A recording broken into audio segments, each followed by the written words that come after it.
Hi friends, ये है video number 5 जो साइंस का हम कर रहे हैं विद कंसेप्ट। अब इसके अंदर हम डिस्कस करते हैं। देखिए पहले अब हमारी वही तरीका है कि पहले हम कुछ पीआईक्यूज भी करते हैं जो हमने ऑलरेडी टॉपिक पढ़ रखा है। जैसे इवापोरेशन का टॉपिक हमने लास्ट वाले वीडियो में काफी डिटेल में किया। इवापोरेशन के साथ हमने ये भी डिस्कस किया कि boiling is a bulk phenomena, evaporation is a surface phenomena. हमने सब चीजें डिस्कस की हैं। तो वही बताता हूँ कि वो क्वेश्चनर मुझे तुरंत मिल नहीं पाते हैं, सर्च करना पड़ता है, पढ़ना पड़ता है, देखना पड़ता है भाई कौन सा क्वेश्चन डालना है कौन सा नहीं। तो जब दिखते हैं कि अच्छा ये क्वेश्चन तो इस टॉपिक का था, ऑलरेडी हो गया, तो मैं डाल देता हूँ फिर। तो अब वो चीजें अभी आई थिंक मुझे किसी ने मैसेज किया था कि पीआईक्यू और कंसेप्ट को अलग अलग करो, तो थोड़ा डिफिकल्ट हो जाता है फिर अलग उसके लिए। एक थोड़ा हेक्टिक शेड्यूल मेरे लिए भी हो जाता है कि यार कैसे अलग अलग करके मैं पढ़ाऊं थोड़ा सा। और कोशिश तो वही करता हूं कि मैं दोनों को साथ में रखूं इस टाइम पे साइंस के लिए। और अभी तो आप खुद ही देख रहे हो ना कि अच्छा कंसेप्ट तो हो चुका है, अब पीआईक्यू आ गया उसी टॉपिक के ऊपर। एक दो पीआईक्यू कर लोगे, पूरा कंसेप्ट वापस से रिफ्रेश हो जाएगा आपको। तो ये तरीका मैंने अडॉप्ट किया है। होपफुली आपको पसंद आ रहा होगा, अगर नहीं आ रहा होगा तो भी बताइए। ट्राई तो मैं करता हूं आपके सबके ओपिनियन को साथ में रखने का, लेकिन यार कभी कभी अब सबके ओपिनियन साथ में रखूंगा तो कैसे मैं डिलीवर नहीं कर पाऊंगा थोड़ा। ठीक है, चलिए।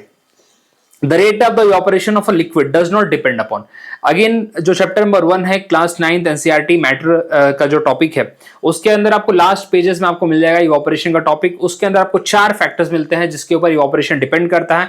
पहला है टेम्परेचर। अगर टेम्परेचर बढ़ेगा तो आप देखोगे आपका कपड़ा जल्दी सूखेगा, आप भी जल्दी सूख जाओगे। बाय द वे, अगर सरफेस एरिया उसका इंक्रीज होगा, जैसे आप कपड़े को जब फैलाते हो तो मतलब कपड़े को आप जो है कभी भी सूखने के लिए डालते हो तो आप उसको फैलाते हो क्योंकि आप सरफेस एरिया इंक्रीज करोगे। सरफेस एरिया इंक्रीज करोगे तो evaporation, rate of evaporation will increase automatically. Its mass, देखिए मास की ऐसी कोई बात होती नहीं, वहां पे ह्यूमिडिटी की बात होती है। ह्यूमिडिटी का रिलेट करिए आप रेनफॉल के सॉरी बारिश के मौसम के साथ। अब एक गर्मी के मौसम में आप कपड़े कहीं भी डाल दो, अरे वो तो आप सरफेस कैसे फोल्ड लोड करके भी डाल दोगे तो आधा तो सूख जाएगा उधर ही। लेकिन चलो यहाँ पे समझने के लिए लेते हैं कि गर्मी के टाइम पे आप कपड़े सुखाते हो और ठंडी के टाइम में, और लेट से आप बारिश के टाइम पे कपड़े सुखाते हो। आप देखो कौन से मौसम में जल्दी कपड़े सूखते हैं। अब अगर इसमें रेनफॉल के टाइम पे, बारिश के टाइम पे देखोगे कि कपड़े सूखेंगे नहीं, कहीं ना कहीं उसके अंदर आप ना कुछ गीलापन महसूस करते हो। या सेम गोज विथ ठंडी के मौसम ऑल्सो। तो इससे क्या भाई कि ह्यूमिडिटी उस टाइम ज्यादा रहती है। और आप गर्मी के टाइम, अभी चलो शुरुआत हो ही गई गर्मी, आप तो फील कर ही लोगे आप कि ह्यूमिडिटी है या नहीं है। ठीक है, बस मुंबई में मत आना। ठीक है, मुंबई में या फिर ये वाले कोंकण बेल्ट वाले एरिया में मत आना, और ह्यूमिडिटी आपको अच्छी खासी मिल जाती है। ठीक है, चलिए। न्यू समुद्र की वजह से अब यहाँ पे इट्स मास इसका कोई प्रॉपर्टी नहीं है। अब 2019 के उन्होंने सेकंड में पूछा था। अब जरा इधर लाता हूं, मैं ज्यादा दूर नहीं जाऊंगा, मैं जस्ट सेकंड। मैंने एक और क्वेश्चन डाला था 2019 का सेकंड वापस, मतलब उसी साल के क्वेश्चंस के ऊपर, मतलब आसपास है भी। आई थिंक मुझे लगता है 1 होगा, 2 इन्होंने डाल दिया है। Rate of evaporation increases with, बताइए। अगर सरफेस एरिया इंक्रीज करूंगा तो बिल्कुल इंक्रीज होगा। ह्यूमिडिटी इंक्रीज करूंगा तो नहीं। अगर ह्यूमिडिटी में इंक्रीज कर देता हूं, जैसे बारिश का मौसम आ गया, तो कपड़े कहां सूखेंगे मेरे। तो ये तो अपोजिट हो जाएगा, मुझे ह्यूमिडिटी डिक्रीज करनी पड़ेगी। अगर मुझे इवेपोरेशन बढ़ाना है तो ह्यूमिडिटी डिक्रीज करनी पड़ेगी। Decrease in the wind speed नहीं, विंड स्पीड मुझे नहीं। विंड स्पीड मुझे क्या चाहिए, मुझे विंड स्पीड अच्छी खासी चाहिए, तब जाके मेरा काम चलेगा। मतलब वही है कि इवेपोरेशन फास्ट होगा। टेम्परेचर मुझे बढ़ाना पड़ेगा, तो ये तो बहुत ऑटोमेटिकली समझने वाली बात है। तो देखिए, एक खुद एक छोटे से टॉपिक को इतना अपने आप में रिपीट करते हो तो इससे हमें समझ में आता है कि हम एक एक लाइन को पढ़े। अब आपको एक एक लाइन का मतलब यहां पे बताता हूं। ये देखिए, एक यहां से आपको ना अगर मैं बताऊं तो फर्स्ट चैप्टर में ऐसे ही कहीं तो भी लिखा हुआ है लाइनें, वहां से इन्होंने क्वेश्चन पूछा। डायरेक्ट आप पढ़ सकते हैं, मैं आपको क्वेश्चन पढ़ाता हूं फिर लाइनें पढ़ाता हूं। अब बोलोगे मतलब एक एक लाइन इंपॉर्टेंट है। व्हेन आई से रीड बिटवीन द लाइन, ये मेरा बोलने का मतलब होता है। हर एक लाइन में कुछ ना कुछ मीनिंग निकल के आएगा आपको, और असर्शन रीजनिंग वहां से बनता है। तो इसीलिए पीआईक्यू यहाँ पे बहुत मस्त हो जाते हैं सॉल्व करना। और एनसीईआरटी तो देखिए, मैं तो आपको बोलता हूं भगवान के मंदिर के पास एनसीईआरटी की किताबें रखिए, रोज पूजा करिए, उठाइए, वापस रखिए रात में। चलिए, ये ठीक है, बट कर लीजिए। Particles of matter intermix on their own, देखिए इसको समझने का एक तरीका भी है। मैंने ऐसे एक क्लास में पानी लिया और मम्मी ने बोला मेरे कि काम करो इसमें ना, मतलब मेरे को चीनी का घोल बना के दे दो, या नींबू पानी ऐसा कुछ होता है ना, चीनी उन्हें डालते हैं। तो मैं चीनी डाल के भूल गया, लेकिन थोड़ी देर बाद जब मैं गया तो चीनी मिक्स हो गया था, खुद ब खुद मिक्स हो गया था। क्यों भाई, क्यों चीनी खुद ब खुद क्यों मिक्स हो जाएगा? देखिए, particle of matter intermix, they have their own energy, they carry their own energy. ठीक है, तो डेफिनेटली अभी देखिए, अभी आपको भले ना समझे, लाइन से समझ रहे ऐसे कैसे हो जाएगा, तुम घर में जरा ट्राई करके देख लो, होगा कि नहीं होगा। Definitely it will happen. Particles of matter have force acting between them, of course कोई पार्ट, जैसे इंटरमॉलिक्यूलर फोर्स ऑफ अट्रैक्शन होता है, वही तो ब्रेक करना पड़ता है हमें। जब हम बोलते हैं ना लैटेंट हीट की बात करते हैं, तो लैटेंट हीट बेसिकली क्या है? लैटेंट हीट मतलब आपको मतलब बेसिकली अगर पार्टिकल्स के इंटरमॉलिक्यूलर फोर्स को ब्रेक करना है, तो हीट दिया जा रहा अप टू सर्टेन टेम्परेचर, जब मैक्सिमम हो जाएगा तब ब्रेक हो जाएगा, एंड देन इवापोरेशन और व्हाटसोएवर जो भी होगा, द प्रोसेस विल स्टार्ट। ठीक है, सॉरी, बॉइलिंग और व्हाटसोएवर इट विल स्टार्ट। तो basically it has the force between them, particle of matter have a force acting between दोनों के बीच में। अब जैसे देखिए एक और क्वेश्चन यहाँ पे आता है कि जो मैटर के बीच में जो फोर्स होता है वो लूज कब होगा? वो लूज तब होगा जब उसका टेम्परेचर हम इंक्रीज कर देंगे। टेम्परेचर इंक्रीज करेंगे तो पार्टिकल्स जो होंगे, जैसे पार्टिकल्स अभी पहले स्टेबल थे ऐसे, ठीक है, पहले स्टेबल थे, जैसे मैंने इसको हीट दिया, यहाँ पे हीट दे दिया मैंने इसको, तो पार्टिकल्स क्या हो गए? मोशन चालू हो जाएगा पार्टिकल्स का with the increase of the temperature. एक टर्म है काइनेटिक एनर्जी, इनकी इंक्रीज हो जाएगी। जब काइनेटिक एनर्जी इनकी इंक्रीज हो जाएगी तो इंटरमॉलिक्यूलर फोर्सेस इनके वीक हो जाएंगे। इंटरमॉलिक्यूलर फोर्सेस वीक हो जाएंगे तो up to a certain temperature एक बार आने के बाद वो ब्रेक करेंगे। ठीक है, तो इसी यही तो बात है यहाँ पे। अब देखो जरा, तो दोनों स्टेटमेंट अपने आप पे सही है। अब यहां पे लाइन देखो, particles of matters are continuously moving and that is they possess what we call as a kinetic energy. अब अगर ये असर्शन रीजनिंग में ऐसे डाल दिया स्टेटमेंट, तो क्या गलत होगा? यही स्टेटमेंट अगर असर्शन में डाल दिया, particles of matters are continuously moving, why? Because they possess the kinetic energy of phone, बात खत्म। सही है, और रीजन भी सही है। तो ऐसे बनते हैं, एज अ टेम्परेचर राइज तो of course it will move even faster. तुम्हारे मतलब तुमको भी अगर टेम्परेचर राइज कर दो तुम्हारा, तो तुम भी परेशान हो जाओगे, खुद सोच के देखो। ओके, कभी कभी हीट लगती है ना, तो कहते फटाफट घर भागते हो तुम। चलो अभी देखिए, तो अब वो एक्टिविटी तो आपके इधर डाली नहीं मैंने, एक्टिविटी 1 2 3 जो भी रही होगी बुक में, वो तो मैंने डाली नहीं है। यहाँ पे एक टर्म आता है डिफ्यूजन। ठीक है, मतलब यहाँ पे पार्टिकल ऑफ मूवमेंट जो बहुत ज्यादा फास्ट होता है, जैसे कि स्पेशली डिफ्यूजन आपको किसमें अच्छा मिलेगा? सॉलिड में मिलेगा, लिक्विड में मिलेगा, या फिर गैसेस में मिलेगा? तो गैस में रेट ऑफ डिफ्यूजन ज्यादा मिलेगा, बिकॉज जो गैस के पार्टिकल्स हैं बहुत ही फ्री हैं, उनके बीच में स्पेस ज्यादा है। जैसे अगरबत्ती की जो सुगंध आ जाती है, बिरयानी की जो आपको सुगंध आ जाती है, किसी के मरने की सुगंध आ जाती है, मतलब कुत्ता बिल्ली कहीं मरा है तो उसकी बदबू आती है ना आपको। ठीक है, तो ये सब कैसे आती है? बिकॉज जो पार्टिकल्स होते हैं that easily reach to you, diffusion बहुत फास्ट होता है। तो ये भी आता है कभी कभी, रेट ऑफ डिफ्यूजन किस में फास्ट है? सॉलिड, लिक्विड और गैस, तो गैस में ज्यादा फास्ट है रेट ऑफ डिफ्यूजन। एक क्वेश्चन ऐसे पूछे जाते हैं आपको। ओके, चलिए आगे बढ़ते हैं। यहाँ पे हम, ये तो ऑलरेडी मैंने आपको बता दिया है। अच्छा, अब आते हैं भाई जाना चैप्टर नंबर 3 के कुछ क्वेश्चंस पे, इसको हम डील करेंगे यहाँ पे भी। Which of the following option is incorrect? Elements are defined by the number of proton they possess. Definitely elements हम देखते हैं ना कि ठीक है, उसके बाद यहाँ पे क्या होता है? एटॉमिक नंबर होता है, और यहाँ पे होता है मास नंबर, करेक्ट? तो हम वही बोलते हैं कि elements are defined by the, जितना उसका भाई प्रोटॉन होगा उसके बेसिस पे हम उसको बताएंगे भाई इसकी प्रॉपर्टीज क्या होगी। Isobar the atoms having the same atomic number but a different mass number. ये तो अपना आइसोटोप का डेफिनेशन की बात हो रही है, तो आइसोटोप की बात कर रहे हो लोग, आइसोबार की बात नहीं कर रहे लोग यहाँ पे। The mass number of an atom is equal to the number of nucleons in the nucleus. Nucleons का मतलब होता है number of proton plus number of neutron, इन दोनों को मिला के हम बोलते हैं न्यूक्लियॉन्स। तो दोनों का एडिशन आपका क्या हो जाएगा? That will give you the mass number. Valency is the combining capacity of an atom. बिल्कुल सही बात है, valency is the combining capacity of an atom. मतलब अगर मैं बोलूं कि इनर्ट गैसेस हैं, इनर्ट गैसेस जैसे कि मैं लेता हूं आर्गॉन लेता हूं, मैं हीलियम लेता हूं, तो उनके पास दे डोंट हैव, मतलब वो एक्सेप्ट भी नहीं कर सकते हैं और ना ही वो डोनेट कर सकते हैं। तो जब आप ना डोनेट कर सकते हैं ना ही एक्सेप्ट कर सकते हो, तो your combining capacity is zero. If your combining capacity is zero, valency will be zero. आप कंबाइन किसी के साथ कब होगे? एक मतलब बेसिकली आजकल की रिलेशन डेवलप भी किस पे होते हैं? कंबाइनिंग कैपेसिटी, कोई ना कोई तो रीजन होगा। गिव एंड टेक का रिलेशन, किसी के साथ फ्रेंडशिप भी करते हो। अब तो कोई कुछ लोग यहाँ पे मुझे ज्ञान देंगे, देखो क्या फालतू एग्जांपल दे रहा हूँ फ्रेंडशिप का, लेकिन somewhere down the line you understand कि कहीं ना कहीं इन एवरी नोन रिलेशन हमारे लाइफ में, इवन पेरेंट्स के साथ भी वही है। बोल दो कि नहीं, ठीक है, even parents have the expectation from you. Okay, so don't say like this कि नहीं, गिव एंड टेक रिलेशन हर एक में है, हर एक रिलेशन में गिव एंड टेक है, तो वही यहां पे भी है, तभी आप कंबाइन कर पा रहे हो किसी के साथ, अदरवाइज नहीं है तो नहीं। ओके, चलो अब यहां पे थोड़ा उसको डिटेल में देख लेते हैं। मेरा तो पर्पस यही कि चैप्टर ही खत्म हो जाए। यहां पे मास नंबर देखिए क्या होता है, आपको जो टर्म्स है वो बताऊंगा यहाँ पे, बाकी पूरा पढ़ाने का मेरा कोई शौक नहीं है। मेरे को सिर्फ यहाँ पे बताना है कि ये चीज एग्जाम में आती है, इसको ऐसे पढ़ना है, इसको ऐसे आप रीड कर सकते हो। इसमें बहुत बहुत ऐसी कोई चीज नहीं जो आप समझ नहीं सकते, सही बताऊं तो। आप देखिए, फर्स्ट ऑफ ऑल भाई एक क्वेश्चन ये भी आता है कि प्रोटॉन, न्यूक्लियस के अंदर होता क्या है? प्रोटॉन और न्यूट्रॉन होते, ये भी पूछा गया है। ठीक है, ये भी पूछा गया है कि न्यूक्लियस के अंदर क्या होता है। इलेक्ट्रॉन होते हैं क्या? नहीं। प्रोटॉन और न्यूट्रॉन होते हैं। ये सब क्वेश्चन आपको आते हैं और दोनों को हम मिलकर क्या बोलते हैं? न्यूक्लियॉन्स बोलते हैं। अब बताओ क्वेश्चन यहां से नहीं है तो कहां है? जैसे कि कार्बन के अंदर कितने? 6 प्रोटॉन और 6 न्यूट्रॉन है, that's why it has 12u। अच्छा, जो कार्बन 14 होता है, कार्बन 14 मतलब उसका मास नंबर 14 होता है। कभी कभी उसमें पूछते हैं वो लोग कि कार्बन 14 के अंदर कितने न्यूट्रॉन है, तो भाई देखो प्रोटॉन तो बढ़ेंगे नहीं, प्रोटॉन तो उतने ही रहेंगे, 6 प्रोटॉन रहेंगे, तो न्यूट्रॉन बढ़ेंगे, 8 न्यूट्रॉन होंगे उसके अंदर। ये ऐसे भी क्वेश्चन आते हैं, आपको आएंगे, चिंता मत करें, आ जाएंगे, वो दिखा दूंगा कहीं ना कहीं। अभी देखिए एग्जाम्पल के तौर पर, similarly the mass of aluminium, okay.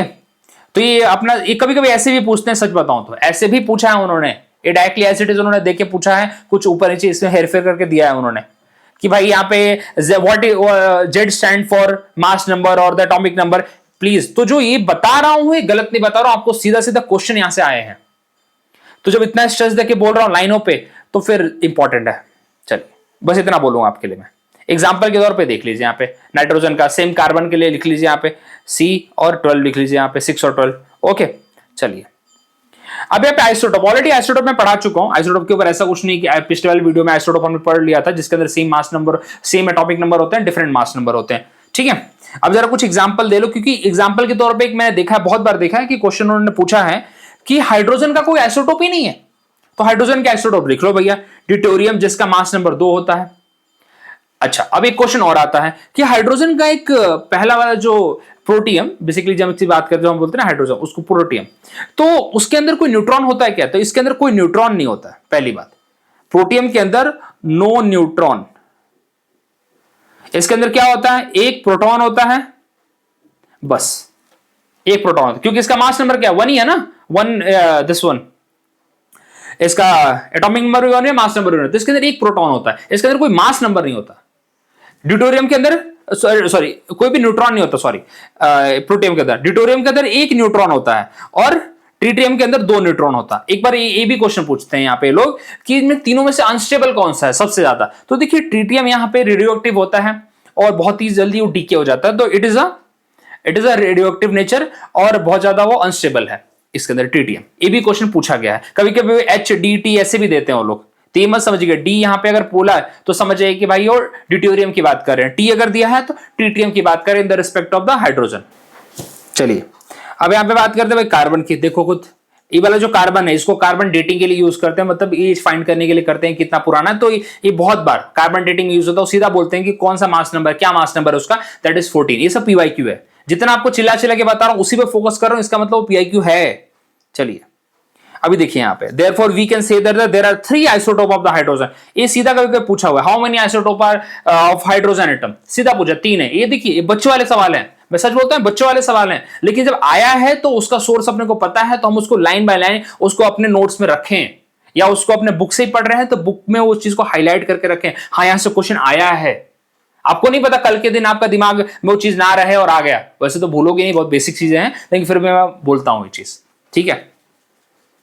अब एप्लीकेशन के तौर पे क्या सुबह हमने इसके ऊपर क्वेश्चंस नहीं किया था, यूरेनियम का रोल क्या होता है, कौन सा यूरेनियम यूज करता है, U235 यूज करते हैं, ये भी क्वेश्चन पूछा हुआ है। यूरेनियम का बताओ भाई उसका मास नंबर कितना है, 235 है, ठीक है। कौन सा कोबाल्ट है, C60 है, ये तक पूछा हुआ है, और कोबाल्ट का एटॉमिक नंबर 27 होता है। अच्छा ये कौन सा आइसोटोप है कोबाल्ट का, कैंसर के लिए होते हैं, मैच द फॉलोइंग में देते हैं इस तरह से। अच्छा कौन सा आयोडीन का जो आइसोटोप है वो गाउटर के ट्रीटमेंट के लिए होता है, 131, ठीक है। ये सब दिया जाता है, एक डायरेक्ट क्वेश्चन में मैच द फॉलोइंग में आएगा, क्योंकि देखो उन्हें पता है कि तुम्हें पढ़ के आए हो, तो वो क्या देंगे आपको, केमिकल उसका वो दे देंगे, सिंबल दे देंगे कुछ, because they do like this.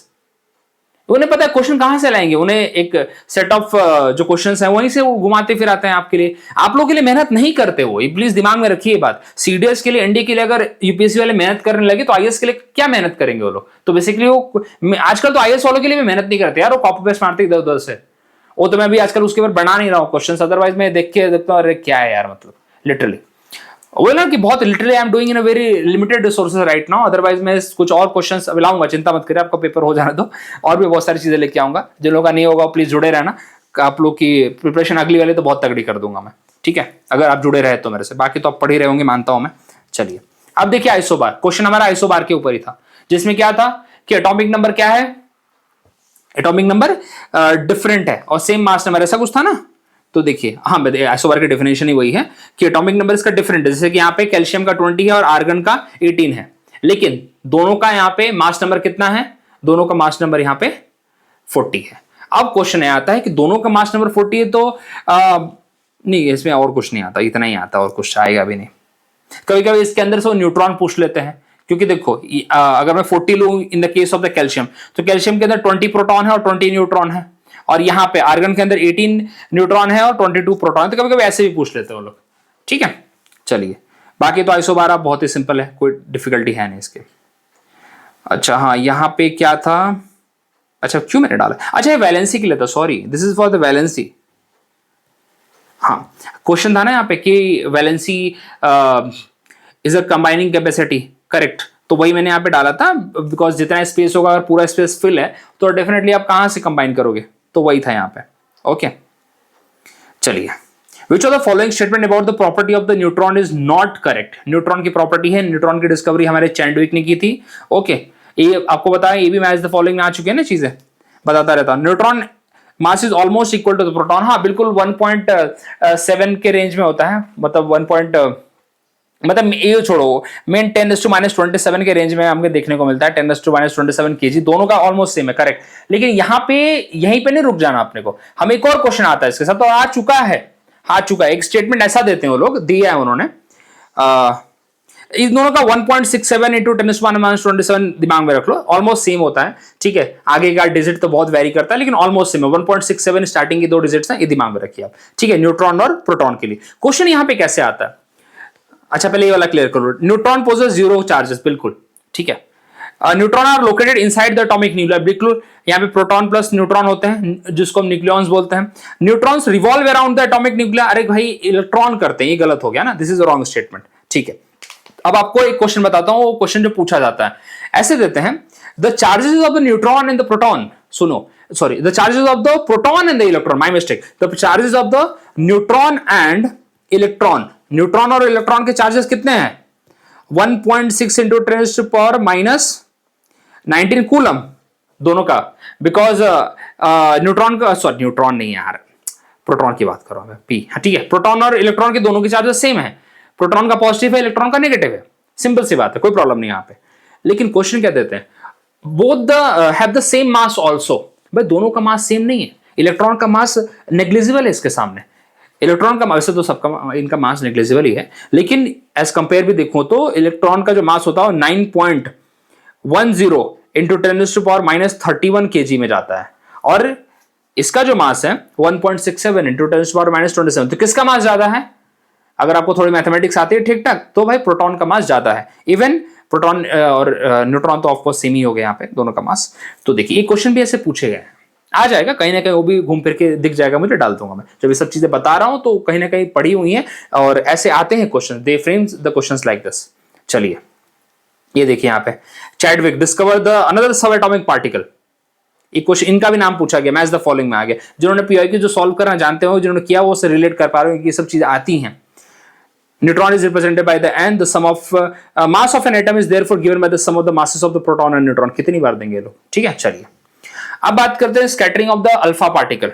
Scattering of a particle by a thin gold foil suggested the presence of, क्या बताता है भाई, रदरफोर्ड का डिस्कवरी है, क्या उन्होंने बताया, प्रोटॉन ऑफ एन एटम, बिल्कुल सेंटर में क्या है, प्रोटॉन है, एक पॉजिटिव, उन्होंने सिर्फ बोला था, सॉरी प्रोटॉन नहीं, my mistake again, sorry my mistake, positively charge एक न्यूक्लियस है बीच में, प्रोटॉन नहीं है, प्रोटॉन का तो गोल्डस्टीन ने किया था, ठीक है। तो पॉजिटिवली चार्ज एक न्यूक्लियस है सेंटर में, क्योंकि उन्होंने जब किया था ये, तो एक थिन, बहुत ही मतलब थिनेस्ट उन्होंने लिया था, और सही बताऊं स्टोरी ऐसी है कि उन्होंने तो ट्राई करके छोड़ दिया था, वो तो उनके जो साथ जो असिस्टेंट प्रोफेसर नहीं होते, जो एक्सपेरिमेंट कर रहे होते हैं, रिसर्च कर रहे होते हैं, थीसिस सब लिख रहे होते हैं, जो एक प्रोफेसर के अंडर काम कर रहे होते हैं, तो उन्होंने like he started the experiment, he continued the experiment, and once he found that कि जितने भी उन्होंने जो बम्बार्ड किए थे अल्फा पार्टिकल्स, उसमें से एक रिबाउंड हुआ, उन्होंने एक रिबाउंड हुआ, तो जाके बताया कि एक रिबाउंड हुआ है, तो रदरफोर्ड का दिमाग हिल गया, बोले ऐसे कैसे रिबाउंड हो गया, मतलब जो थिन फॉइल इतना थिन है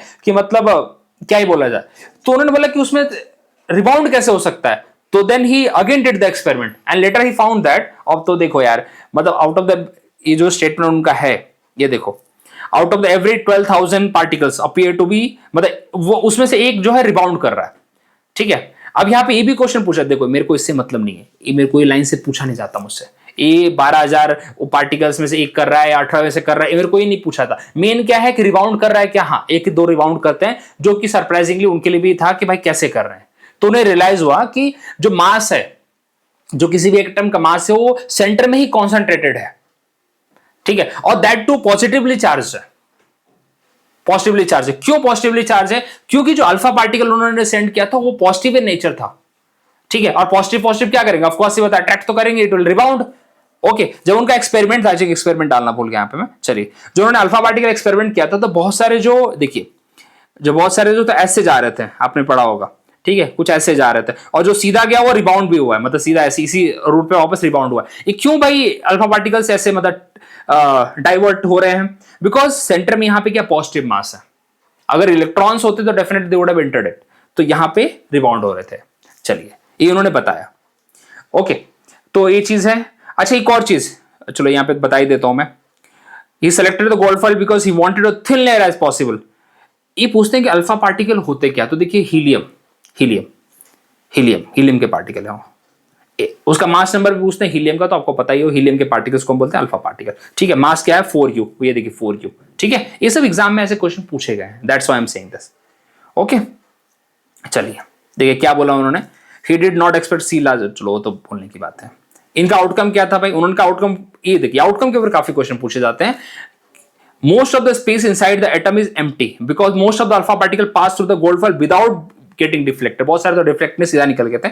Few particles get deflected from their path, indicating that the positive charge of an atom occupying very little space. A very small fraction of the alpha particle, वही जो 180 degree सीधा deflect हुए थे, उसी की बात यहाँ पे कर रहे हैं। उन्होंने देखिए ये लाइन बहुत इंपॉर्टेंट है, इसके ऊपर क्वेश्चन पूछा है, सीधा क्वेश्चन पूछा। यहां तक कि उन्होंने ये पूछ रखा भाई कि एटम का साइज कितना है, अब बताओ एटम का साइज कितना है। जब इस लेवल पे हो, हाइड्रोजन एटम का साइज बताओ तुम, किसके अंदर है, 10⁻⁻10 में है या 10⁻�9 में है। 10⁻10 को हम क्या बोलते हैं, 10 आर्मस्ट्रांग बोलते हैं। यहां तक उन्होंने क्वेश्चन पूछ रखा, बताऊंगा आएगा, चिंता मत करिए, सब बताऊंगा आप लोगों को मैं कि कहां से कैसे क्वेश्चन उन्होंने फ्रेम करके डाला हुआ है, चिंता मत करिए, ठीक है। तो उन्होंने ये भाई ये डेटा निकाला कि न्यूक्लियस जो है which is about 10⁵ times less than the radius of an atom. Atom भले बहुत बड़ा है लेकिन न्यूक्लियस सिर्फ इतने में है, छोटे में है, बहुत ही छोटे में है, और सेंटर में कॉन्सेंट्रेटेड है। तो यहां पे ये क्वेश्चन पे इट्स अ PYQ, ठीक है। चलिए आगे बढ़ते हैं। अब ऐसा इसमें कुछ भी नहीं था जो आप नहीं पढ़ समझ सकते थे, बहुत ऐसे रीड करोगे तो समझ जाएगा, ऐसा कुछ भी नहीं है, बहुत सिंपल लैंग्वेज में लिखा हुआ है। अब इनका सबसे बड़ा ड्रॉबैक क्या था, और ड्रॉबैक के ऊपर काफी बार क्वेश्चन पूछा हुआ है उनके, ठीक है। ये तो पढ़ लेना, ये तो आप ही के लिए वही सब घुमा फिरा के 10 बार वही लाइनें उन्होंने CRT में डाली थी, मैंने सब डाल दिया, बोले चलो आराम से पढ़ते रहो, एक बार में ना समझे दूसरी बार में समझेगा, दूसरी में तीसरी में समझेगा, तीसरी में ना समझे तो वीडियो तो सुने रहो यार, अब इसके बाद बिना समझे तो सिर्फ पढ़ने के लिए नहीं बैठो फिर तुम, चलो इतना मैं मान के चलता हूं। अब उनका ड्रॉबैक क्या था, देखिए उन्होंने बोला कि इलेक्ट्रॉन्स क्या कर रहे हैं, उसके अराउंड रिवॉल्व कर रहे हैं। जब फिर अपने बोर साहब आए, he was also one of the student, उन्होंने बोला कि जब इलेक्ट्रॉन्स रिवॉल्व कर रहे हैं उसके अराउंड, तो डेफिनेटली कोई चीज रिवॉल्व करती है तो एनर्जी रेडिएट करती है। अगर वो एनर्जी रेडिएट करेगा तो टाइम विल कम जो ऐसे घूम घूम के जाके वो कहां होगा, सीधा घुस जाएगा अपने एटम के अंदर, atom will destroy, but here atom is stable, तो देयर मस्ट बी समथिंग। तो फिर इन्होंने अपनी डिस्कवरी में क्या बताया कि there is a some discrete path, discrete energy, मतलब एनर्जी के लेवल्स है वहां पे, in that particular energy electrons are revolving. Okay, that's why they are not radiating the energy and that's why atom is stable, ये उन्होंने बोला। अब एक चीज और यहाँ पे तुम बोलोगे इसकी इनकी भाई साहब की फोटो क्यों लगे, देखिए यार मेरे को फोटो से कोई मतलब नहीं है, यहाँ पे एक लाइन लिखी थी, फादर ऑफ न्यूक्लियर फिजिक्स। अब जो स्टेट पीसेस वाले अगर मेरा वीडियो देख रहे हैं, और मुझे नहीं भरोसा, मुझे यूपीएससी पे नहीं भरोसा है कि जिस तरीके से वो तुम्हारे बुक को फॉलो करती है एनसीईआरटी को, वो किसी दिन ऐसा पूछने में बिल्कुल संकोच नहीं करेगी, who is the father of the nuclear physics. तो प्लीज इनका नाम याद रखिए, रदरफोर्ड, दिमाग में रखना है चीज, ठीक है। चलिए, तो ये चीज बिल्कुल मैं देखिए, अब तुमको लग रहा होगा क्या फालतू बात है, बट यार इंपॉर्टेंट है। अब इंपॉर्टेंट नहीं होता तो मैं डालता नहीं, इतना पागल तो हूं नहीं मैं। अब बोर का तो अपना पढ़ लीजिए, वही चीज मैंने बता दी आपको आराम से। थॉमसन के ऊपर एक क्वेश्चन आता है कि थॉमसन ने जो पहला मॉडल दिया था, वैसे Thomson has discovered the electron, उन्होंने एक क्वेश्चन आता है इसके ऊपर कि plum pudding model, plum pudding model किसने दिया था? तो प्लम पुडिंग मॉडल इन्होंने दिया था। इन्होंने क्या बोला था कि समझिए एक वाटरमेलन है जिसके अंदर पॉजिटिव और नेगेटिव चार्ज, एक पॉजिटिव स्पेयर है, ओवरऑल पॉजिटिव स्पेयर है, और जितना ही मतलब पॉजिटिव स्पेयर, जितने पॉजिटिव चार्ज है उतने ही इसके अंदर इलेक्ट्रॉन है, दैट्स व्हाई इलेक्ट्रिकली न्यूट्रल है। तो इसको बोलते हैं प्लम पुडिंग मॉडल। तो एग्जाम में क्वेश्चन आता है कि प्लम पुडिंग मॉडल किसने दिया था? तो जे थॉमसन का था, although it is not accepted at all, but और हाँ, इन्होंने डिस्कवरी किसकी थी? इन्होंने डिस्कवरी की थी इलेक्ट्रॉन्स की। इसके ऊपर डायरेक्ट क्वेश्चन यही आ चुका है, बहुत बार आया है, ठीक है। Atom consists of the positively charged pair and the electrons are embedded in it. Negative and the positive charges are equal in magnitude. देखिए, model explain the atoms are electrically neutral. The result of the experiment carried out by the other scientists. ठीक है, चलिए बाकी तो पढ़ लीजिए। अब यहाँ पे ये तो देखिए, अब यहाँ पे आप चैप्टर नंबर 4 अगर खोल के देखते हैं तो ऑलमोस्ट मैंने पूरा कवर कर दिया है। इसमें मेरे हिसाब से कुछ भी नहीं बचा है, कुछ भी नहीं बचा है। इसके बाद भी क्वेश्चंस आते रहेंगे, उसको हम एक बार देखते रहेंगे, बट हमारा रिवीजन प्रोसेस चलता रहेगा, ठीक है, जब तक मेरे पास सेटअप क्वेश्चंस मेरे खत्म नहीं हो जाते, क्योंकि मेरे को भी पता है ना कि कितने क्वेश्चंस कराने हैं, क्या करना है, तो दैट आई विल डू, ठीक है। और मुझे लगेगा कि टाइम की कमी हो रही है तो एक बार सीधा जैसे सेट ऑफ क्वेश्चंस लाऊंगा, then we will go through that, वो भी कर लेंगे हम लोग, बट अभी थोड़ा चल रहा हूं उस हिसाब से। Which of the following is the most characteristic property of an element? Atomic number. ये किसने बोला है? हेनरी मोजले ने बोला है। आपको क्लास 10th की एनसीईआरटी में मिल जाएगा। अभी मैंने पूरा नहीं डाला बिकॉज उसके क्वेश्चंस और ज्यादा सर्च करने मुझे, जैसे मिल जाते वो भी डाल दूंगा मैं, ठीक है। तो उन्होंने बोला कि atomic number is a basic characteristic feature होता है of an element, okay. What is the number of the state of a matter? देखिए, अब आप चैप्टर को पढ़ेंगे, फर्स्ट चैप्टर को, तो आपको तो भाई 3 तो मिल ही जाएगा वैसे ही। कौन सा 3 मिलेगा भैया? सॉलिड, लिक्विड और गैस, ये 3 तो ऐसे ही मिल जाएंगे। उसके बाद एक है भाई प्लाज्मा, एक है प्लाज्मा, ठीक है। इसको बोलते हैं भाई सुपर एनर्जेटिक और सुपर एक्साइटेड पार्टिकल होता है, बहुत ही सुपर एक्साइटेड पार्टिकल होता है, और एक बोल सकते हैं आयनाइज्ड गैसेस है एक तरह से, ठीक है।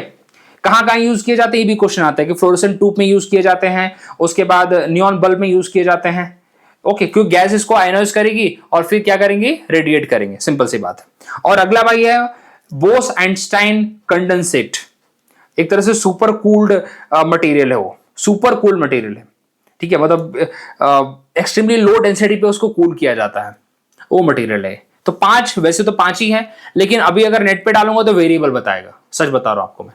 तो जनरली मैं उसी सोर्स को फॉलो कर रहा हूं यहाँ पे एनसीईआरटी को, तो I am going with that. Otherwise हाँ, यहाँ पे यूपीएससी ने भी 5 को टिक किया है, तो that's why I am going with it.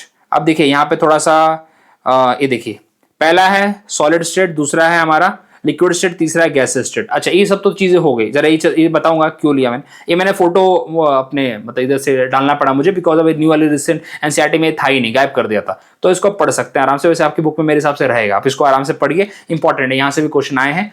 चलिए, अब यहाँ पे एक चीज और आपसे क्वेश्चन पूछा जाता है भैया कि डिफ्यूजन किस में ज्यादा होगा? तो डिफ्यूजन ऑलरेडी बता दिया आपको, ये उसका पूरा चिट्ठा है यहाँ पे, ये चैप्टर नंबर 1 का है। तो मेरे हिसाब से चैप्टर नंबर 1 और चैप्टर नंबर 4 में अब कुछ नहीं बचा है, अब सही में कुछ नहीं बचा। चलिए एक और क्वेश्चन ले लेते हैं, फिर जब कुछ नहीं बचा तो चलो। अब यहाँ पे विच ऑफ द फॉलोइंग, ये तो आपका रिवीजन है, विच ऑफ द फॉलोइंग स्टेटमेंट, अभी वही है मेरा पुराना तरीका, bile secreted by the liver is not correct. अच्छा, बाइल जब सिक्रेट करता है तो बाइल का नेचर क्या है? बाइल का नेचर अल्कलाइन है, अल्कलाइन नेचर है, तो क्या करता है भाई, जो फूड आ रहे हैं स्मॉल इंटेस्टाइन में फ्रॉम द स्टमक, वो ऑलरेडी एसिडिक इन नेचर है, उसको न्यूट्रलाइज कर रहा है वो, सिंपल सी बात। कहाँ स्टोर होता है? गॉल ब्लैडर में स्टोर करता है। गॉल ब्लैडर क्या करता है? उसको थिक बनाता है और कॉन्सेंट्रेटेड बनाता है वो। और कौन से सॉल्ट होते हैं? सोडियम और पोटेशियम के सॉल्ट होते हैं वो। और ज्यादा ही थिक, मतलब अगर वो स्टेबल, मतलब पूरी तरह से वो क्रिस्टलाइज होने लगे तो it will lead to the formation of the gall bladder stone and that create a problem for, और फिर उसकी वजह से स्टमक अपना अपसेट रहता है और वो सब चीजें होती हैं, ओके। अब यहाँ पे क्या करता है? बिल्कुल, it emulsify the fat, fat मतलब लिपिड्स को और इमल्सिफाई करता है, सो दैट जब हमारा लाइपेज होगा उसके ऊपर एक्ट करेगा स्मॉल इंटेस्टाइन में, तो बहुत इजीली उसके ऊपर एक्ट कर सकता है and it will convert the into the fatty acid and the glycerol, ठीक है। बाइल न्यूट्रलाइज एसिडिक, बिल्कुल। Bile make the pH of the food, नहीं ये कैसे करेगा? पीएच ऑफ द फूड तो डिसाइड करेगा। Bile contain enzymes for digestion of the lipid, lipids मतलब यहाँ पे बात कर रहा हूँ फैट की, लिपिड्स मतलब दिमाग में रखिए फैट की बात होती है, ठीक है। इमल्सिफाई करता है मतलब और उसको सिंपल मॉलिक्यूल में कन्वर्ट करता है, बिल्कुल। तो तीनों सही है, लेकिन ये गलत है। अभी हमारा पहला जो दिन हमने किया था, पहला लेक्चर था, उसको थोड़ा दिमाग में रखिए, वो ऑलरेडी हमने इस चीज कर रखी है। तो देखिए क्वेश्चन आपको ऐसे आते रहेंगे और ये रिपीटेशन ही है, सीडीएस का क्वेश्चन, सीडीएस 2023 बहुत पुराना नहीं है, ठीक है। In the earth and picture, ये आपका तो ये भी आपको मिल ही जाएगा। The water remain cold due to the process of evaporation. ये बात आपको पता होगी कि उसके अंदर स्मॉल पोर्स होते हैं, उसकी वजह से क्या होता है, वाटर ऐसे ना निकलता रहता है और फिर क्या करता है, वो एनर्जी ऑब्जॉर्ब करता है और फिर इवापोरेट हो जाता है, और वो उसकी वजह से हमारा जो अर्थन पॉट होता है कूल हो जाता है और फिर हमें ठंडा पानी मिलता है। कंडेंसेशन, बादल बनते हैं। सब्लिमेशन की आपको 4 चीजें मैंने बताई रखी हैं। सब्लिमेशन मतलब direct conversion of the solid to gas, gas to solid नहीं, solid to gas. Gas to solid के लिए क्या होगा, डिपोजिशन। अच्छा, सॉलिड टू लिक्विड के लिए क्या करेंगे, फ्यूजन। ठीक है, liquid to solid, solidification. Liquid to gas, vaporization. और gas to solid, condensation. Gas to solid है, ठीक है, गैस टू सॉलिड। चलिए, इवापोरेशन में क्या होगा भैया, इवापोरेशन बोलिए या वेपराइजेशन बोलिए, क्या होता है, लिक्विड टू गैस बनता है। ठीक है, सब्लिमेशन तो ऑलरेडी, सब्लिमेशन की एग्जांपल भी आपको बताया था मैंने, कैम्फर, याद करिए, अब पिछले वाले वीडियो में था वो कैम्फर था।